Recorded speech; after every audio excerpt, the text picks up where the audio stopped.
नमस्कार दोस्तों, कैसे हैं आप सब। आई एम डॉक्टर बरखा गुप्ता और स्वागत है आपका मैनेजमेंट मंत्रा पर। तो जैसा अभी एक न्यूज बहुत ज्यादा आ रही है, जैसे एक नोटिस निकला हुआ है 12 मार्च को कि PhD is not compulsory for assistant professorship and all. तो गाइज, सबसे पहले तो आपको ये जानना जरूरी है, थोड़ी सी कुछ कंफ्यूजन है, वो आप लोगों के लिए मैं क्लियर कर देती हूँ क्या कि ये नोटिस क्या कहना चाहता है और क्या वाकई में पीएचडी इज नॉट मैंडेटरी और कंपलसरी फॉर यू ऑल और नॉट। तो पहले इस चीज को समझ लीजिए, समझना बहुत जरूरी है। जैसे नोटिस जो बताया गया है, बेसिकली अगर ध्यान से इसको पढ़ोगे ना तो आपको समझ में आएगा कि हो क्या रहा था कि बहुत सारे ऐसे लोग हैं जो बहुत एक्सपीरियंस्ड है, बहुत नॉलेज जिनके पास मौजूद है, बट उसके बाद भी वो उनको असिस्टेंट प्रोफेसरशिप के लिए एंट्री नहीं मिलती है जस्ट बिकॉज कि वो नेट और पीएचडी नहीं है।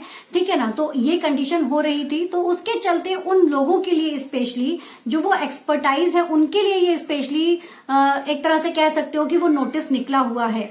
बट मैं आप लोगों की अगर मैं सभी की अगर बात करूं, जो लोग अभी पीएचडी कर रहे हैं या जो एनटीए यूजीसी नेट की प्रिपरेशन कर रहे हैं, अगर मैं उनकी बात करूं तो गाइज आप सबके लिए पीएचडी कंपलसरी है। अगर आप देखोगे तो पीएचडी का आपको मुनाफा क्या मिल रहा है वो भी मैं आप लोगों को बता देती हूँ।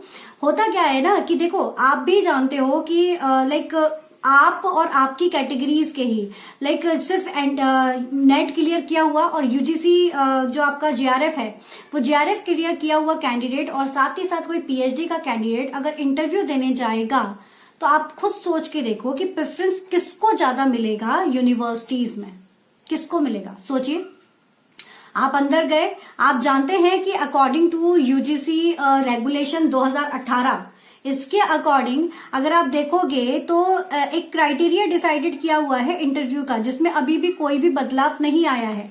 उस क्राइटेरिया के अकॉर्डिंग जो इंटरव्यूज के मार्क्स होते हैं वो कैटेगराइज किए जाते हैं, जिसमें पीएचडी को ऑलरेडी 30 मार्क्स गिवन है और जेआरएफ के लिए मैक्सिमम 7 मार्क्स गिवन है। नेट जेआरएफ के लिए 7 मार्क्स और पीएचडी के लिए 30 मार्क्स। आप अगर एनटीए नेट और जेआरएफ क्लियर करके इंटरव्यू के लिए दाखिल हो भी गए, यू आर आपको अपियर होने का मौका मिल भी गया, तो भी तो आप वो 30 मार्क्स और 7 मार्क्स में आप ऑटोमेटिकली पीछे रह जाओगे। आपने बहुत अच्छा इंटरव्यू दिया लेकिन तब भी वो गैप कितना फिल कर पाओगे क्या? नहीं कर पाओगे। आप वहीं के वहीं रिजेक्ट हो जाओगे, आपको कुछ नहीं मिल पाएगा। तो इसलिए इस तरह की चीजों से अपना दिमाग हटाइए। अगर आप अपना नेट जेआरएफ क्लियर कर चुके हैं उसके बाद आप अपने पीएचडी की तरफ फोकस कीजिए, वो आपके लिए ज्यादा जरूरी है, क्योंकि पीएचडी के लिए अभी भी आपके 30 मार्क्स रिजर्व है। किसी भी यूनिवर्सिटी में अगर आप इंटरव्यू देने जाते हो तो 30 मार्क्स सिर्फ आपकी डिग्री के आपको मिल रहे हैं। ठीक है, आपको मैं यहाँ पर एक आप देखोगे एक पिक्चर आप लोगों को शो कर रही हूँ जो रेगुलेशंस का है, यूजीसी रेगुलेशन 2018 की पिक्चर है, जिसमें आप देखोगे कि आपका जो पीएचडी है उसके 30 मार्क्स है, नेट विथ जेआरएफ और नेट और इक्विवेलेंट जितने भी हैं, है ना। तो जेआरएफ के लिए 7 और नेट और इक्विवेलेंट के लिए 5 मार्क्स वहां पर गिवन है मैक्सिमम, मतलब आपको उसके अंडर मार्क्स मिलेंगे।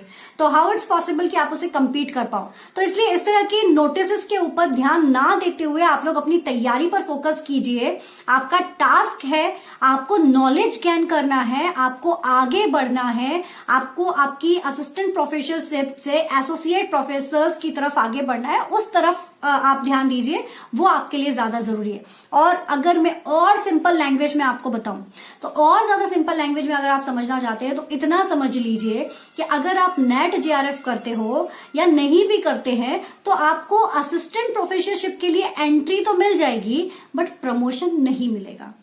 चलेगा क्या कि बस जिस सैलरी पर गए हो उसी सैलरी पर सालों साल टिके रहो, ऐसा चलेगा? नहीं चलेगा ना। तो पीएचडी कंपलसरी है।